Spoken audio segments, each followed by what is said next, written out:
My name is Sophia Wynn. I'm 30 years old, and 3 months ago I left Portland and never looked back. I worked as a cloud security specialist for a cybersecurity firm in Boston, Massachusetts that served major banks and government contracts. I wasn't just good at my job, I was essential. I solved problems other teams couldn't even explain.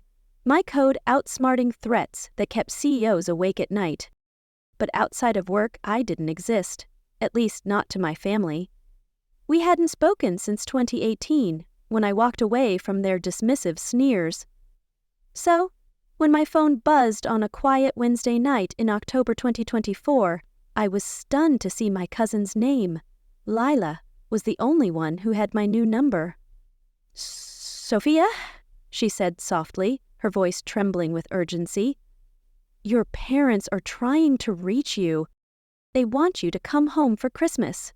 I sat down slowly on the edge of my tiny Somerville apartment bed, heart pounding as old wounds reopened. "Now?" I asked. "After all these years?" "They've been asking around," Lila said. "They seem serious, almost desperate." I hung up and just stared at the wall. I hadn't thought about my family in months, years really, but the memories flooded in fast. Always the odd one, never the favorite. I remembered sitting in a cold office chair when I was 13, knees pulled to my chest, while Dr. Patel, my childhood psychologist, told my parents plainly, "Sophia's struggles aren't from isolation.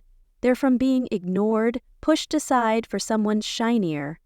My mother scoffed. "We love both our kids equally," but I knew she was lying, her eyes always lingering on my brother's trophies. My older brother, Evan, was the charmer. Football star, class president, golden boy. He got the car on his 16th birthday.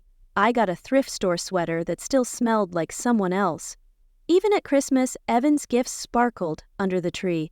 Mine were more like afterthoughts. But this year, they were finally calling me back, and I sensed a trap behind their sudden warmth. And they had no idea who I'd become. Family gatherings were always a nightmare. Evan would hold court. Loud, charming, magnetic, while I sank into the background like furniture no one noticed, enduring their pitying glances. That's when I discovered coding. It started with a dusty flyer taped to the high school bulletin board. "Intro to Computer Science Club, Room 27, Thursdays after school." I went once, then never missed a session. For the first time, I felt seen, not by people, but by the logic of code, where my quiet brilliance could finally breathe. The club became my refuge. We rebuilt old PCs from junkyard parts. We traded books, debated compilers, and stayed late debugging each other's projects. I even built my first game on a borrowed laptop. Mr. Alvarez, our teacher, pulled me aside one day. "You've got something special, Sophia," he said. "Don't let anyone shrink you, not even those who should love you most." By 17, I had a plan. I'd apply to college, leave Portland, and build my future from scratch. Evan, of course, was already enrolled at an elite university in California, riding on my parents' full financial support. Then came that Thanksgiving dinner. My dad raised his glass. "To Evan, making us proud at Stanford." Cheers erupted. Then Mom added, "As for Sophia, we're encouraging her to find steady work, something practical, not her silly computer nonsense." My uncle cracked, "We're hiring dishwashers at the diner." The whole table laughed, including my parents. I didn't laugh, my resolve hardening like steel. What they didn't know was that I'd already secured a full ride to a top-tier tech program in Massachusetts. Tuition, housing, even a stipend, all covered. I packed up quietly and moved into a dorm in Cambridge, carrying the weight of their rejection with every step. Waitressed part-time, graduated top of my class, landed a dream job at a cybersecurity firm before the ink was dry on my diploma. 4 years later, I'd just led a multi-million-dollar integration for a global bank. The bonus? Enough to buy a brownstone, so I called a realtor. Within a few days, my realtor found it. The perfect brownstone condo in Beacon Hill. 2 bedrooms, sleek kitchen, exposed brick, close to the park. At 30, I officially became a homeowner, a triumph they'd never acknowledge. 2 weeks before Christmas, I hosted a small housewarming. Just my real friends. The ones who'd seen me pull all-nighters, cry over failed code, and still show up every day, cheering my victories when my family never did. We sat on floor cushions with Thai takeout and cheap wine, surrounded by unpacked boxes and laughter. Emma raised her glass. To Sophia, she said, the quiet one who turned silence into power. We clinked glasses. I smiled, but a thought lingered. I was going home in a week, dreading the inevitable ambush. But this time, I wasn't going back as the invisible girl. This time, I was coming back as someone who knew her worth. The week before Christmas, I took time off work, wrapped simple but thoughtful gifts, and drove the 5 hours back to my childhood neighborhood in North Portland, bracing for their judgment. The house hadn't aged well. Faded siding, overgrown hedges, and a porch light that flickered like a dying memory. I rang the doorbell with trembling hands. Footsteps. Then the door creaked open. Sophia. My mother blinked, her eyes scanning me with suspicion. Wow, it's really you! She gave me a brief, stiff hug. You look different inside. The scent hit me. Old wood polish, stale air, and that ever-present bowl of dried potpourri. The living room was packed. Conversations halted as eyes turned toward me. Well, look who finally showed up, someone muttered. Is she wearing sweats? Another whispered. I glanced down. Tailored black slacks and a designer coat. Quiet luxury but clearly lost on this crowd, who'd always seen me as less. Then Evan emerged from the kitchen, beaming. Everyone, this is Lila, my wife, and he gestured at her belly. Your future niece or nephew. Congratulations, I said, masking my irritation at his smug grin. He smirked, still coding in a corner somewhere. Laughter rippled. I felt my jaw tighten. I work in tech, I replied calmly, refusing to let his jab land. If you've ever returned home with more power than they imagined, hit subscribe, because the next part of the story is where everything changes. Tech, huh? Evan smirked. Like fixing printers or answering help desk calls. He turned to Lila. Sophia was always the weird one, probably working out of some basement somewhere not worth our attention. I just smiled, faintly. Something like that. Mom clapped her hands. Dinner will be ready soon. Sophia, put your things down. Evan's using your old room as his office now, so you'll be sleeping on the couch. A deliberate slight to keep me in my place. Of course he was. Of course I would be. The night was a slow drip of condescension. Aunt Clara cornered me by the sad bowl of punch. Your brother's starting his own business. He's such a visionary, and you're still in computers, wasting your potential. I write software, I replied, biting back the urge to expose their ignorance. She scrunched her nose. Ah, well, someone has to do the boring stuff. Uncle Tom leaned over during dinner prep. Dishwasher position still open at my diner. Pays minimum wage, but it's honest. Thanks, I said politely. I'm good, my patience wearing thin.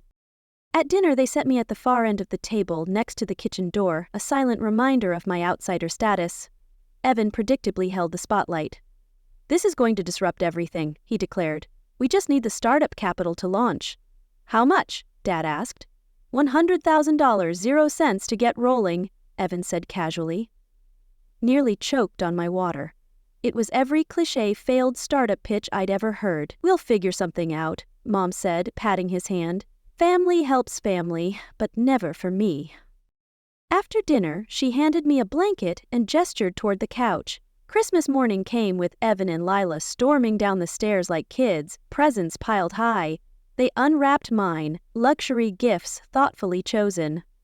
Sophia, these are beautiful, Mom gasped, holding up her new bag, her eyes glinting with sudden greed. But when it came to my turn, oh no, Mom gasped too loudly. Sophia, we completely forgot. A calculated move to humiliate me. Evan burst out laughing. Just like when we were kids. Don't cry this time, he smirked. You're an adult now. Something shifted inside me. Not sadness, not anger, just clarity. I'm not gonna cry, I said evenly, reaching into my purse. Actually, I bought myself a pretty great gift this year.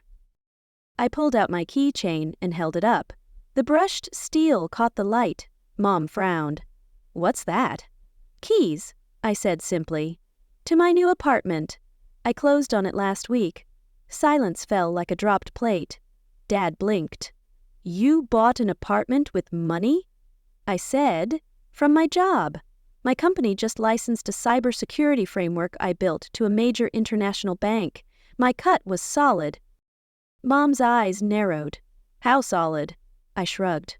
"About $75,000, 0 cents, a figure I knew would shake them. You could have heard a fork drop.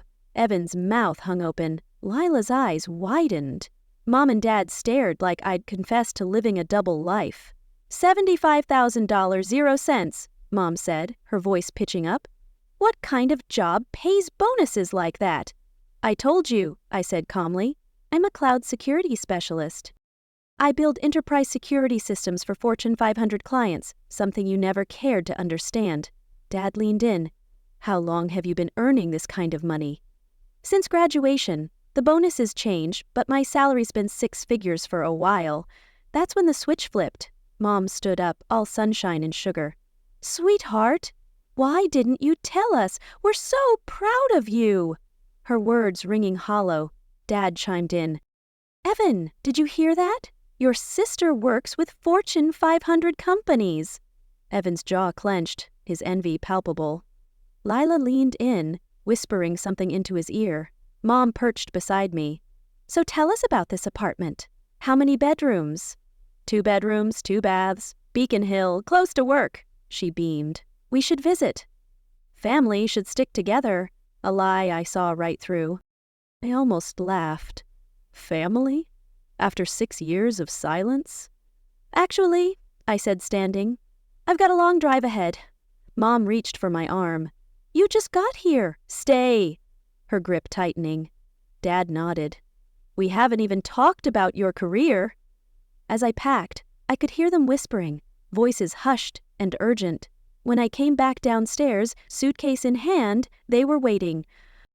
Those eager, strained smiles already setting off alarm bells. "Before you head out," Dad said, stepping forward, "we should talk about Evan's business opportunity. As you mentioned, he needs a little capital to get started." Evan smiled like he was doing me a favor. "It's a solid investment. You'd be in on the ground floor," his desperation barely masked. "How much?" I asked flatly. "Just $100,000, 0 cents, he said. "With what you make, that's nothing, right?" I looked at them. My parents, who once laughed when Uncle Tom offered me a dishwashing job. My brother, who spent a lifetime mocking me, and his wife, who chuckled along just yesterday morning. "No," I said, my voice cutting through their greed. "What do you mean, no?" Mom snapped. "I mean, I'm not giving you any money, but—" "We're family," Dad said, as if the word held any weight, his face twisting with entitlement. I folded my arms. Where was family when I was told to find my own place the day after graduation, or when you paid for Evan's college but left me to figure it out alone? "That was different," Mom said. "We didn't have money back then. You had money for Evan," I said. "Evan showed promise," she barked, then immediately backtracked. "I mean, we thought work would be better for you." I grabbed my bag. "I need to go." "You selfish brat," Evan exploded. "After everything this family did for you," his hypocrisy boiling over. "What did you do?" I asked. "Raise me, feed me. That's parenting, not charity. And you made sure I knew I wasn't wanted." I walked to the door as they followed, still protesting. "You'll regret this," Mom shouted, her voice laced with venom. "I won't," I said, and meant it. By the time I hit the highway, my phone lit up. Calls, texts, guilt trips. I blocked them all at a rest stop. Back in Somerville, I poured a glass of wine and watched the city glow from my balcony. Lila texted, "Heard what happened. Sorry about them." "Don't be," I replied. "This was the best gift they ever gave me. Freedom." She sent back a laughing emoji. "Your mom's telling everyone you're ungrateful, spinning her tale of victimhood." "Let her," I wrote back. That night, I slept better than I had in years. The next morning I woke to a flood of messages. but not from my parents or Evan. These were from aunts, uncles, and cousins I hadn't spoken to in years. Your mother told us what happened. How could you abandon your family? Evan is trying to build something. You should support him. We always knew you were selfish. Their words echoing Mom's lies. One by one, I blocked them. Every name, every guilt trip gone. Except for Lila. She called that afternoon. Jesus, Sophia, she sighed. The whole family's imploding. Your mom called everyone saying you're rich and won't help Evan, turning you into their villain. Good for her, I said dryly. She's telling people you've forgotten where you came from. Of course she is. God forbid they admit that the daughter they ignored actually did something with her life. Lila's voice softened. I'm proud of you, for what it's worth. It's worth a lot, I told her. You're the only one I care to keep in touch with. Are you really okay cutting everyone else off? Lila, I said gently. I cut them off 6 years ago. This just made it official. That evening I met my friends at our usual spot in Beacon Hill, a cozy wine bar with worn leather booths and fairy lights over the bar. I told them everything. Good riddance, Emma said. They sound toxic as hell. Do you think you'll miss them? Another friend asked. I thought about it. No, I think I've been mourning the family I never had. This just closed the book. I raised my glass to chosen family. To chosen family? They echoed, smiling, their warmth filling the void my family left. As we toasted, my phone buzzed, an unknown number. I switched it to silent. 3 months later, summer had wrapped the city in sunlight. I sat on my balcony, coffee in hand, watching the morning unfold below. It felt like emerging from a fog I hadn't realized I'd been living in. Leela still called weekly with updates. Not because I asked, but because she cared. Evan's daughter was born last month, she told me. Isabel. That's nice, I said, and meant it. I hoped that little girl would be loved better than I was. According to Lila, Evan and Lila were still living with my parents. The big startup still just talk. Even the relatives were getting tired of hearing about it.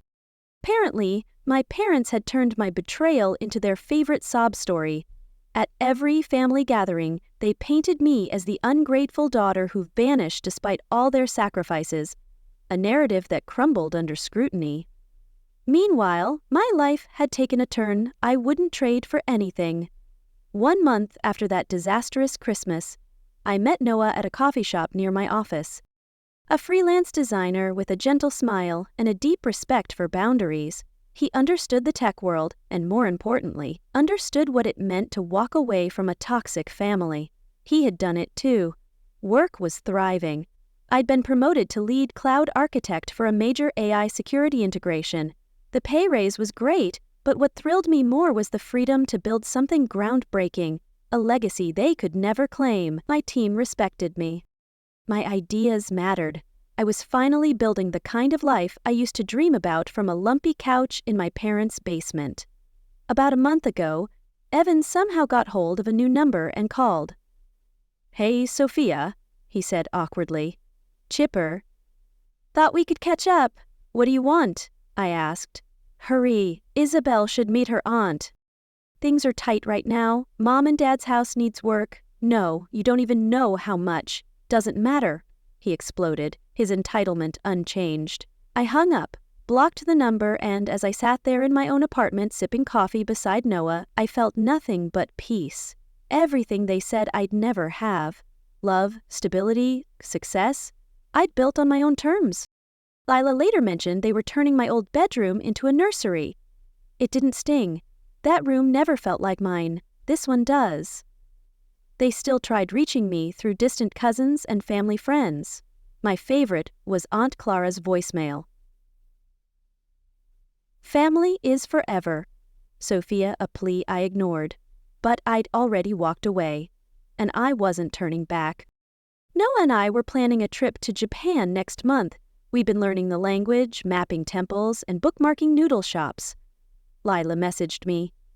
Mom saw your post. She says it's typical. You'd rather vacation than help family. her bitterness no longer my burden. Good, I said. Maybe she'll finally get it. Last week I was promoted to head of cloud engineering, top 1% salary. My boss said, "You earned this?" We celebrated with friends, Emma joked. Your mom probably sensed your bank balance went up that night.